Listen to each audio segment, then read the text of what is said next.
چھویں چوٹی، ہفتہ 30 جولائی 2005۔ گھوڑے کی تیز توڑتی ٹاپوں کی آواز پر اس نے پلٹ کر دیکھا۔ دور خیموں کے قریب سے گھوڑا دوڑتا اس کی طرف آ رہا تھا۔ وہ وہیں بیٹھی تھی جہاں رات کو افق نے اسے آخری بار دیکھا تھا۔ دور افق پر ایک نئی صبح طلوع ہو رہی تھی۔ جھیل کا پانی سبزی مائل لگ رہا تھا۔ ابھی تک سورج کی کرنوں نے اس پر اپنا رقص شروع نہیں کیا تھا۔ تم ادھر کیا کر رہی ہو؟ گھوڑا اس کے قریب لے جا کر افق نے رفتار کم کر دی۔ زندگی میں پہلی بار ہارنے کی سزا پوری کر رہی ہوں، مگر یا تو ماہو ڈھنڈ کی مچھلیاں بہت ہوشیار ہیں یا پھر میری قسمت بہت خراب ہے۔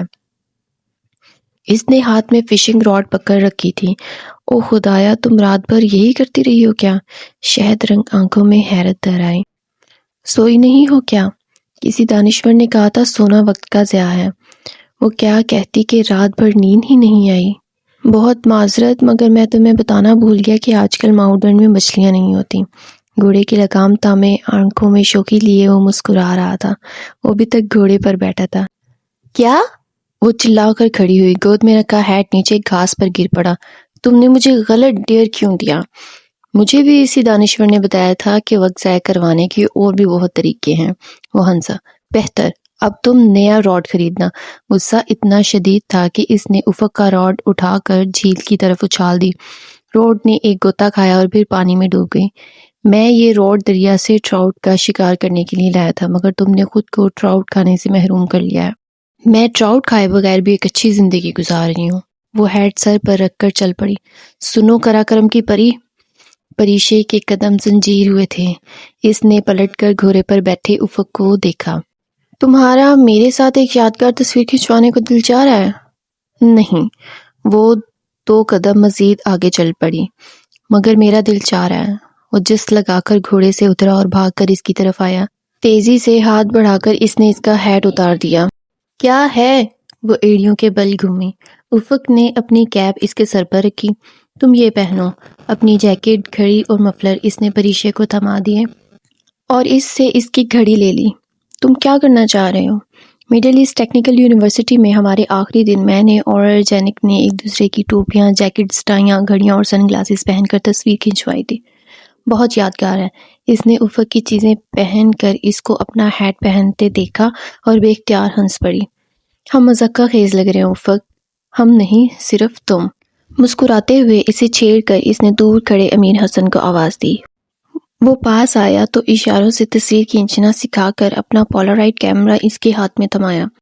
تصویر کے لیے دونوں گھوڑے کے ساتھ کھڑے ہو گئے۔ افق نے ایک ہاتھ سے گھوڑے کی لگام تھام لی۔ تصویر بن کر آئے تو لکھ دینا کہ گھوڑا میرے دائیں طرف ہے۔ پچھلی بات کا بدلہ اتار کر وہ خود ہی ہنس دی۔ اسی لمحے گھوڑے والے نے بٹن دبا دیا۔ فلیش چمکی اور چند ہی لمحوں بعد تصویر بھی نکل کر باہر آ گئی۔ ایک فوٹوگرافر کی حیثیت سے تمہارا مستقبل بہت روشن ہے مسٹر۔ اس کے یوں ریڈی نہ کہنے پر وہ تصویر جھاڑتے ہوئے بہت جل کر بولا تھا۔ امیر حسن ٹکڑ ٹکڑ اس کا چہرہ دیکھنے لگا۔ یہ شکریہ کہہ رہا ہے۔ اپنی ہنسی روک کر اس نے اسے بتایا۔ خیر، اس کا قصور نہیں ہے۔ تم سارے پاکستانی ریڈی کہے بغیر تصویر کھینچتے ہو۔ تصویر جھاڑتے ہوئے مسکرایا۔ پری کو یاد آیا، مری میں اس نے بھی ریڈی کہے بغیر تصویر کھینچی تھی۔ ہم بہت سے کام ریڈی کہے بغیر کرتے ہیں۔ خیر، تصویر دکھاؤ۔ اس نے تصویر افق کے ہاتھ سے لی۔ وہ ہنس رہی تھی۔ ہنستے ہوئے وہ گردن کو قدرے پیچھے پھینک دیتی تھی۔ ہنسی روکنے کو اس نے منہ پر ہاتھ رکھا ہوا تھا۔ کلائی میں موجود گھڑی کے ڈائل کا اہرام چمک رہا تھا۔ افق گھوڑے کی لگام تھامے گردن موڑ کے اسے دیکھ رہا تھا۔ اس کے سر پر موجود ہیٹ، جس کا گلاب اب مرجھا سا گیا تھا، اس کو بالکل کوئے بوائے کی طرح لگا تھا۔ اچھی ہے۔ اس نے تصویر واپس کر دی۔ تم رکھنا چاہتی ہو؟ نہیں، وہ اپنی تمام کشتیاں جلا کر جانا چاہتی تھی۔ بہت اچھا۔ افق نے تصویر جیکٹ کی جیب میں ڈال لی جو پری شیر سے دوسری چیزوں کے ساتھ واپس کر چکی تھی۔ رائڈنگ کرو گی؟ نہیں، مجھے گھوڑوں سے ڈر لگتا ہے۔ وہ فوراً پیچھے ہٹی۔ ایک بہادر کوہ پیما کو گھوڑے سے ڈر نہیں لگنا چاہیے۔ بالکل ایسے ہی ایک بہادر کوہ پیما کو برے خوابوں سے بھی نہیں ڈرنا چاہیے۔ وہ سوچ کر بولی۔ بیٹھ جاؤ۔ یہ بہت اچھا گھوڑا ہے، خوبصورت عورتوں کا احترام کرتا ہے۔ وہ اس کی بات کو نظر انداز کر گیا۔ شکریہ، مگر میں تو لڑکی ہوں۔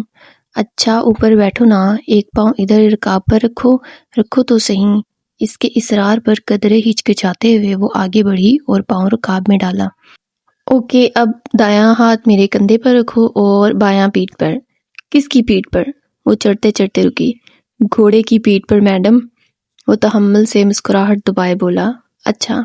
وہ شرمندہ سی ہنسی، پھر قدرے ڈرتے ہوئے اس کے کندھے کا سہارا لے کر گھوڑے پر بیٹھ گئی۔ ڈرو نہیں، میں ہوں نا، کہا نا یہ خوبصورت عورتوں کا احترام کرتا ہے۔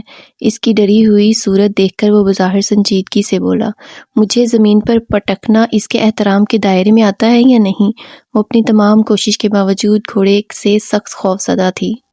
یہ تو میں نے اس سے نہیں پوچھا، خیر تم یہ باغ پکڑو اور اس طرح کرو گی تو یہ چل پڑے گا۔ پریشے نے ہڑبڑا کر اسے دیکھا۔ کیا مطلب تم نہیں بیٹھو گے؟ نہیں فکر مت کرو، یہ تمہیں نہیں گرائے گا۔ نہیں مجھے اتارو، مجھے نہیں بیٹھنا اس پر۔ وہ گھبرا گئی تھی۔ کم آن پریشے ڈیئر، یہ زیادہ سے زیادہ تمہیں ماہو ڈھنڈ میں پھینک دے گا تو پھینک دے، میں تمہارے پیچھے پانی میں چھلانگ لگا دوں گا۔ مگر تم تو کہہ رہے تھے کہ تمہیں سوئمنگ نہیں آتی۔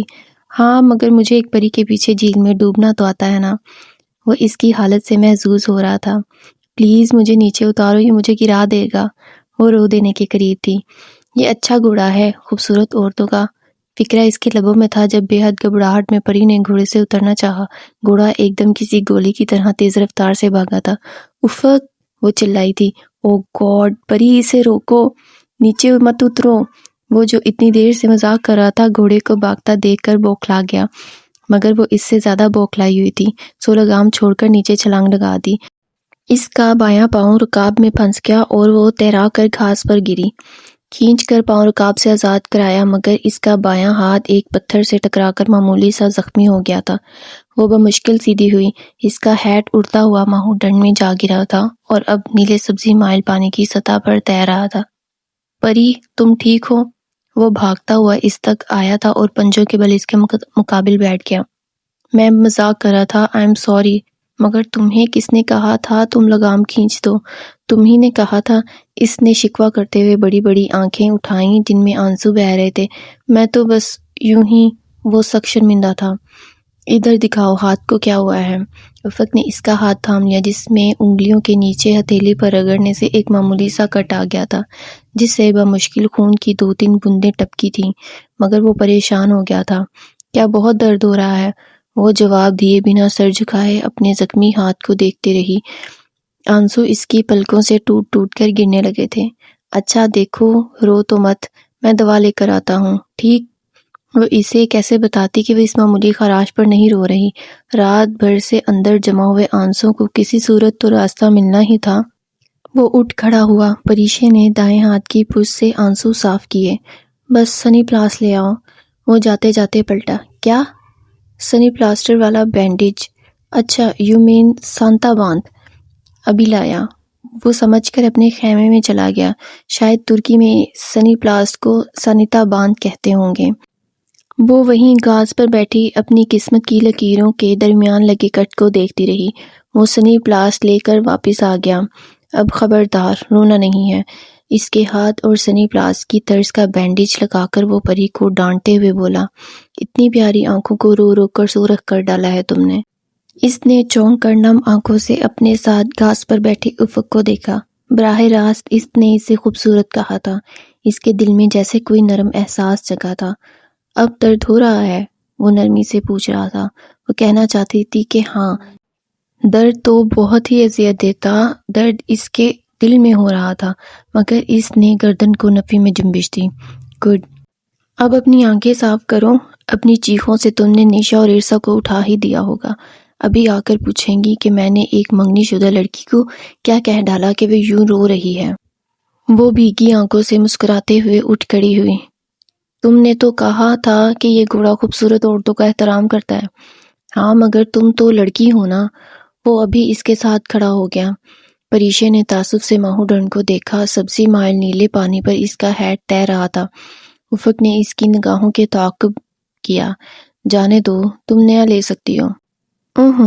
اس نے اداسی سے نفی میں گردن ہلائی۔ نئے ہیٹ پر ایسا باسی سرخ گلاب لگا ہوگا جس کی پتیاں کنارے سے سیاہ ہو کر مرجھائی ہوئی ہوں گی۔ صحیح کہہ رہی ہو، بعض چیزیں کھو جائیں تو پھر نہیں ملتی، ان کا نیم و بدل بھی نہیں ملتا، اور بعض انسان بھی۔ چلو خیموں کی طرف چلتے ہیں۔ وہ ساتھ ساتھ گھاس پر چلنے لگے۔ وہ ننگے پاؤں تھی جبکہ افق کے پاؤں میں جرابیں تھیں۔ تمہارا ڈیر ابھی تک نامکمل ہے، جانتا ہوں، اور میں تمہیں اب کوئی مشکل ڈیر دوں گا، مگر وہ راکا پوشی کرنے سے متعلق نہیں ہوگا، اس نے متنبہ کیا۔ اوکے، اب سنو، نشا کہہ رہی تھی اس کے بھائی کے کسی دوست کا باپ کسی انٹیلیجنس ایجنسی کا چیف ہے۔ ہاں ہے، پھر تم اسے کہو اپنے صدر سے کہہ کر مجھے گورنمنٹ آف پاکستان کی طرف سے کوئی صدارتی ایوارڈ دلوا دے۔ وہ بچوں کے انداز میں ضد کہہ رہا تھا۔ اسے ہنسی آ گئی۔ تمہیں ہماری گورنمنٹ کی طرف سے ایوارڈ لینے کا شوق کیوں ہے؟ میں 20 سال بعد اپنے سفر نامے میں لکھنا چاہتا ہوں کہ جب میں اسلامی دنیا کے سب سے طاقتور ملک میں گیا تو اس کے بادشاہ نے میری خوب آؤبگت کی، وغیرہ وغیرہ۔ سمجھا کرو نا، شو آف۔ خیر، حسیب کے دوست کا باپ ایک سرکاری ملازم ہی ہے، رچرڈ آرمٹیج نہیں، جو اس کی بات مان لی جائے گی۔ افق ہنس پڑا۔ کیا خوب بات کہی۔ عراق امریکہ جنگ میں امریکہ ہماری منتیں کرتا رہا تھا، مگر ترکی نے اور طیب اردگان نے اپنی سرزمین استعمال کرنے کی اجازت نہیں دی۔ وہ دونوں گھاس پر چلتے ہوئے اردگان، مشرف اور افغان جنگ کی باتیں کر رہے تھے۔ خیموں کے بجائے جھیل کی طرف آئے تھے۔ سورج ابھی طلوع نہیں ہوا تھا، فجر کا وقت تھا۔ میں نے نماز نہیں پڑھی، تم ٹھہرو، میں وضو کر لوں۔ وہ جھیل کے پانی کے قریب چلا گیا اور گھاس پر پنجوں کے بل بیٹھ کر چلتے صاف پانی سے ہاتھ دھونے لگا۔ وہ اس کے ساتھ کھڑی مسکراتے ہوئے اسے وضو کرتے دیکھنے لگی۔ بازو کونیوں سے دھو کر اس نے کیپ اتاری اور مسح کیا، پھر دونوں پاؤں کی جرابیں میں اتار کر انہیں پانی میں ڈبو کر دھونے لگا۔ وہ مسکراتے ہوئے اس کی انگلیوں کی حرکت کو دیکھ رہی تھی۔ یکدم اس کے چہرے سے مسکراہٹ غائب ہوگی۔ وہ جھٹکے سے 2 قدم پیچھے ہٹی تھی۔ افق، یہ؟ وہ بے یقینی سے اس کے بائیں پاؤں کو دیکھ رہی تھی۔ یہ کوہ پیماؤں کی زندگی ہے میڈم جہاں زیب، کچھ پانے کے لیے کچھ کھونا تو پڑتا ہے۔ وہ بہت اطمینان سے اپنا بایاں پاؤں دھو رہا تھا جس کی آخری 2 انگلیاں نہیں تھیں۔ مگر کیسے؟ یہ کیسے ہوا؟ اس کے الفاظ ادا نہیں ہو رہے تھے۔ افق نے لاپرواہی سے شانے اچکا دیے۔ Frost byte. اب وہ جرابیں واپس پہن رہا تھا۔ نماز قضا ہو گئی ہے شاید، مجھے جانے کیوں دھیان ہی نہیں رہا۔ وہ افسوس کرتا گھاس سے کیپ اٹھا کر کھڑا ہو گیا۔ وہ یکٹک اسے دیکھ رہی تھی۔ کتنی دیر رکنا پڑے گا ادھر؟ پریشی نے قدرے جھنجھلا کر پوچھا۔ یہ ماہو ڈن سے آنے کے دوران پہلی بات تھی جو اس نے کہی تھی، ورنہ وہ افق کی طرح بالکل خاموش رہی تھی۔ مگر جب لینڈ کروزر سڑک کے درمیان میں رک گئی تھی تو اسے پوچھنا ہی پڑا، جب تک یہ پتھر راستے سے نہیں ہٹے گا ہم آگے نہیں جا سکتے۔ ابھی آدھا گھنٹہ پہلے محض 5 منٹ کی بوندا باندی ہوئی تھی، جس سے سڑک کے بالکل بائیں طرف پہاڑ سے چپکا ایک دیو قامت پتھر ذرا سا سرک کر دائیں طرف ہو گیا تھا، اور اس کے ذرا سے سرکنے پر گاڑیوں کی ایک لمبی قطار جو دوسری جانب سے آ رہی تھی رک گئی تھی۔ وہ جگہ اتنی تنگ تھی کہ اگر پتھر کے سائڈ سے گاڑی نکلنے کی کوشش کی جاتی تو وہ سیدھا کھائی میں بہتے اشو میں گر جاتی۔ یہ جگہ آبشار اور اشو ویلی کے درمیان میں تھی۔ ان کی گاڑی کے پیچھے آبشار سے پلٹنے والی گاڑیوں کی لمبی قطار تھی اور دوسری جانب سے آبشار پر آنے والی گاڑیوں کا قافلہ تھا۔ لوگ گاڑیوں سے نکل کر اس وزنی پتھر کو دھکا دینے لگے تھے، مگر وہ ہل کے نہیں دے رہا تھا۔ اس کو امریکہ سمجھ کر دھکا لگاؤ، ایک گاڑی کے پٹھان ڈرائیور نے جوش سے ماحول کشتے زعفران بن گیا۔ آؤ نیچے دریا پر اترتے ہیں۔ وہ افق کے کہنے پر خاموشی سے اس کے پیچھے چلنے لگی۔ اتنی دیر سے کیا سوچ رہی ہو؟ مسلسل خاموشی سے وہ جلدی ہی اکتا گیا تھا۔ یہی کہ ہم کل یہاں سے چلے جائیں گے۔ ان حسین وادیوں اور مزاروں کو چھوڑتے ہوئے میں بہت اداس محسوس کر رہی ہوں۔ تم حسین یادیں ساتھ لے کر جا رہی ہو۔ بچھڑنے کا دکھ حسین یادوں کو دل پر لگا گھاؤ بنا دیتا ہے، جو وقت گزرنے کے ساتھ ناسور بن جاتا ہے، اور ناسور کوئی مسیحا نہیں بن سکتا، وقت بھی نہیں۔ وہ سر جھکائے احتیاط سے پتھروں پر پاؤں رکھ رہی تھی۔ چلتے چلتے اس نے جوتے کی نوک سے ایک پتھر ہٹایا۔ نیچے بے تحاشا سیاہ موٹے موٹے کیڑے تھے۔ اس نے فوراً پتھر واپس رکھ دیا۔ کیڑے دب گئے۔ ہم بچھڑ نہیں رہے، ہم پھر ملیں گے، مجھے اس بات کا پورا یقین ہے۔ وہ چونکی۔ کدھر؟ راکا پوشی بیس کیمپ میں 8 تاریخ کو۔ بیس کیمپ میں میں تمہارا انتظار کروں گا۔ کم آن، اس نے سر جھٹکا۔ ایک زخمی مسکراہٹ اس کے چہرے پر بکھر گئی۔ میں دامانی نہیں آؤں گی، تم دامانی ضرور آؤ گی۔ وہ پریقین تھا۔ ہنسا کے پارسی راکا پوشی کو پیار سے دامانی کہتے تھے۔ تمہیں اتنا یقین کیسے ہے؟ ایسے کہ تمہیں معلوم ہے کہ میں تمہارا انتظار کروں گا۔ تم بیجا انتظار کرو گے، میں نہیں آؤں گی۔ چلو اوپر چلتے ہیں، شاید امریکہ، میرا مطلب ہے پتھر اب سرک چکا ہو۔ واپس اوپر چڑھنے لگی۔ دریا ان سے کئی فٹ نیچے نشیب میں بہہ رہا تھا۔ ہم اچھے دوست بھی تو ہیں پری۔ ہم اچھے دوست ہی تو ہیں، ہم اور کیا ہیں؟ وہ پوچھنا چاہتی تھی، اس کے جذبات کی شدت، انکہے تعلق کی نوعیت، مگر بولی تو بس یہ کہ میری شادی ہے اور مجھے اس کی تیاری کرنی ہے، میں نہیں آ سکوں گی تمہیں بیس کیمپ سے سی آف کرنے بھی نہیں۔ مجھے بلاؤ گی اپنی شادی میں؟ وہ ایک لمحے کو چپ سی ہو گئی۔ وہ ہنس پڑا۔ میں مذاق کر رہا تھا، جانتا ہوں تم مجھے اپنی خوشیوں میں کبھی شریک نہیں کرو گی۔ خوشیوں میں؟ اس نے یاسیت سے سوچا، کتنا بڑا مذاق کیا تھا نا افق نے بچھڑتے وقت، مگر اس نے کہا تھا وہ بچھڑ نہیں رہے۔ وہ اگلی شام 31 جولائی کو پشاور ایئرپورٹ پر اسے سی آف کرتے ہوئے بھی اس نے یہی کہا تھا، میں تم سے دوبارہ ملنے کا منتظر ہوں پری۔ میرا خیال ہے میں تمہیں زندگی میں آخری دفعہ دیکھ رہی ہوں۔ افق نے مسکرا کر نفی میں سر ہلایا۔ میں نے کہا نا ہم بچھڑ نہیں رہے، میں راکا پوشی بیس کیمپ میں ایک بہت اچھی کوہ پیما کا منتظر رہوں گا۔ اپنے بیگز کی ٹرالی دھکیل کر ڈپارچر لاؤنج کی طرف بڑھتے وقت پریشے نے ایک اداس نظر اس پر ڈالی۔ میں نہیں آؤں گی افق، کوہ پیما کو پری کو بلا دینا چاہیے۔ کوہ پیما اور پری کی کہانی ابھی ختم نہیں ہوئی۔ میں کراکرم کے تاج محل پر کراکرم کی پری کا انتظار کروں گا۔ وہ مسکرایا۔ شہد رنگ آنکھیں چھوٹی ہو گئیں، پھر اس نے مسکراہٹ دھندلا گئی۔ اس کے ہر نقش پریشے کی آنکھوں میں چھائی دھند میں دھندلا ہوتا چلا گیا۔ وہ تیزی سے مڑی اور بھاگ کر وہاں سے چلی گئی، اس سے پہلے کہ قدم یونانی دیومالا کے اس کردار کا کوئی لفظ روایات میں اس کے قدموں کو زنجیر کر دیتا۔ منگل 2 اگست 2005۔ میں کھانے کو دیکھ لوں؟ یہ کہہ کر وہ لاؤنج سے جانے ہی لگی تھی کہ پاپا نے روک کر آہستگی سے کہا، وحید سے کہو بازار سے چپلی کباب بنوا لے۔ جلیل کے؟ وہ بے خیالی سے بولی۔ کیا؟ وہ سمجھ نہیں پائی۔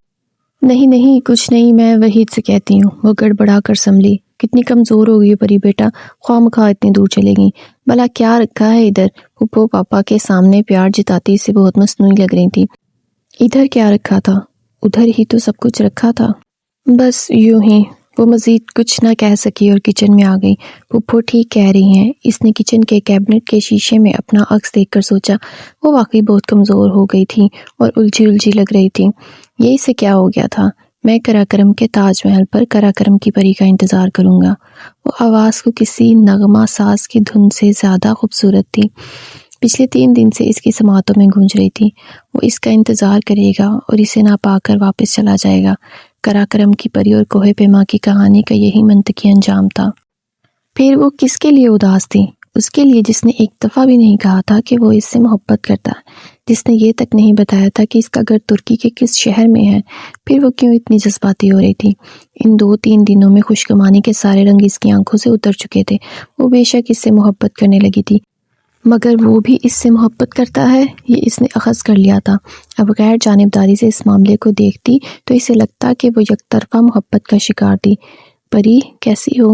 وہ سلاد کاٹ رہی تھی جب سیف بغیر کسی دستک کے اندر داخل ہوا اور عین اس کے پیچھے آ کر بولا۔ وہ چونک کر پلٹی۔ سیف کو اتنے قریب دیکھ کر ناگواری سے اس کی پیشانی پر بل پڑ گئے۔ آپ اندر جا کر بیٹھے، میں کھانا لگانے ہی لگی ہوں۔ وہ واپس پلٹ کر جھک گئی۔ میں ادھر ٹھیک ہوں۔ تم نے فون نہیں کیا وہاں سے؟ پاپا کو کرتی تھی روزانہ، یہ بہت تھا۔ اس کا انداز اتنا رکھا تھا کہ سیف چونکے بغیر نہ رہ سکا۔ پھر بھی خیر، گنوار قسم کے پہاڑی لوگوں میں جا کر رہنا کیسا تجربہ تھا؟ اس نے زور سے چھری رکھی۔ پہاڑی لوگ گنوار نہیں، مخلص اور بہادر ہوتے ہیں، مگر میں نے تو سنا ہے کہ حیات آباد کے دکانداروں سے زیادہ چرب زبان اور بے ایمان کوئی نہیں ہوتا۔ دکاندار تو سب ایک جیسے ہوتے ہیں، چاہے حیات آباد کے ہوں یا اسلام آباد کے۔ اب وہ سلاد میں لیموں نچوڑنے لگی۔ پری، پاپا نے اسے آواز دی۔ وہ جی کہہ کر سیف کو مکمل طور پر نظر انداز کر کے باہر آ گئی۔ اپنے ماموں ممانی کو بلا لاؤ، وہاں اس کی شادی کی تاریخ رکھی جا رہی تھی اور ماموں ممانی کی موجودگی لازمی تھی۔ ہاں ان کو بھی ہونا چاہیے، آخر کوئی اکلوتی بانجی ہے، پھپھو نے فوراً خوش ہو کر کہا۔ وہ انہیں دیکھ کر رہ گئی۔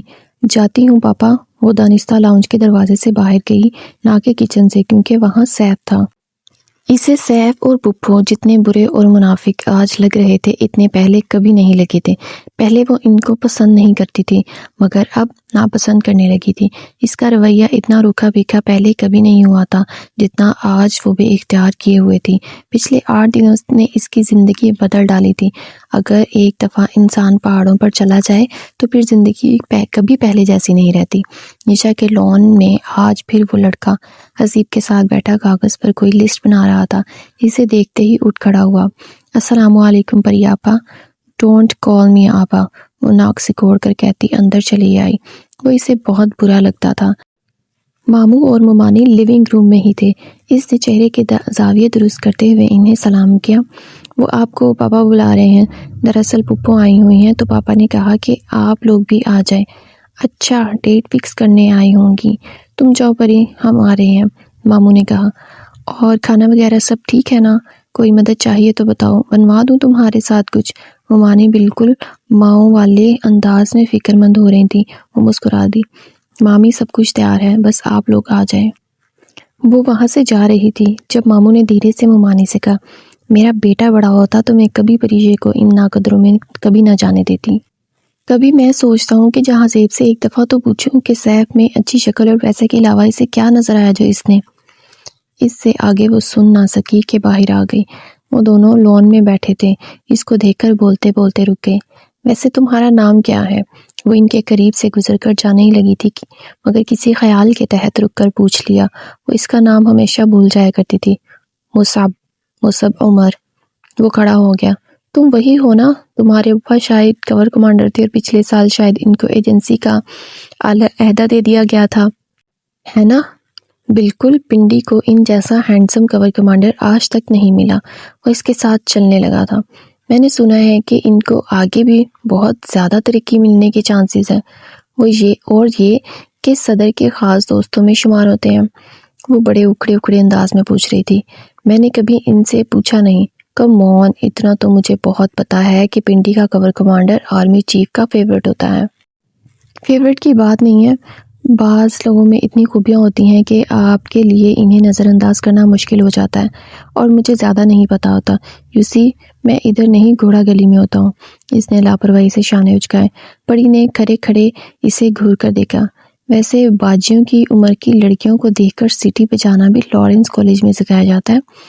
وہ پریشے آپی، میں جسٹ ڈونٹ کال می آپی، وہ کھٹ کرتی وہاں سے چلی گئی۔ پری کی شادی کی ڈیٹ فکس ہونے جا رہی ہے تو کیا پری اس سے ملنے کبھی نہیں جا پائے گی؟ وہ جو قراقرم کے پہاڑوں پر اس کا انتظار کر رہا ہے۔